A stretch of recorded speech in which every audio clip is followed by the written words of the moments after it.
আগামী ২২ থেকে ২৪ নভেম্বর ৩ দিনের রাষ্ট্রীয় সফরে ঢাকায় আসছেন ভুটানের প্রধানমন্ত্রী শেরিং টোবগে।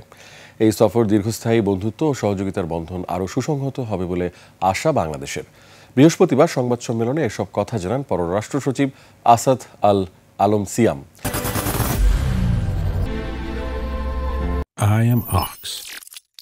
ভুটানের প্রধানমন্ত্রীর বাংলাদেশ সফরে ৩টি সমঝোতা স্মারক সই হতে পারে। আর বাংলাদেশ ভুটানের শিক্ষার্থীদের জন্য বৃত্তি ভিসা বাড়ানো, স্বাস্থ্যসেবা আর খেলাধুলায় সহযোগিতার প্রস্তাব দেবে। এছাড়া লালমনিরহাট বিমানবন্দর ব্যবহার আর জলবিদ্যুৎ আমদানির বিষয়ে আলোচনা হতে পারে বলেও জানান পররাষ্ট্র সচিব। সহযোগিতার বিভিন্ন ক্ষেত্র নিয়ে আলোচনা হবে। বৈঠক শেষে ভুটানের সাথে আন্তর্জাতিক ইন্টারনেট ব্যান্ডউইথ, ভুটানে বিশেষজ্ঞ চিকিৎসক ও স্বাস্থ্যকর্মী নিয়োগ এবং কৃষি সহযোগিতা বিষয়ক ৩টি সমঝোতা স্মারক স্বাক্ষর হবার সম্ভাবনা রয়েছে।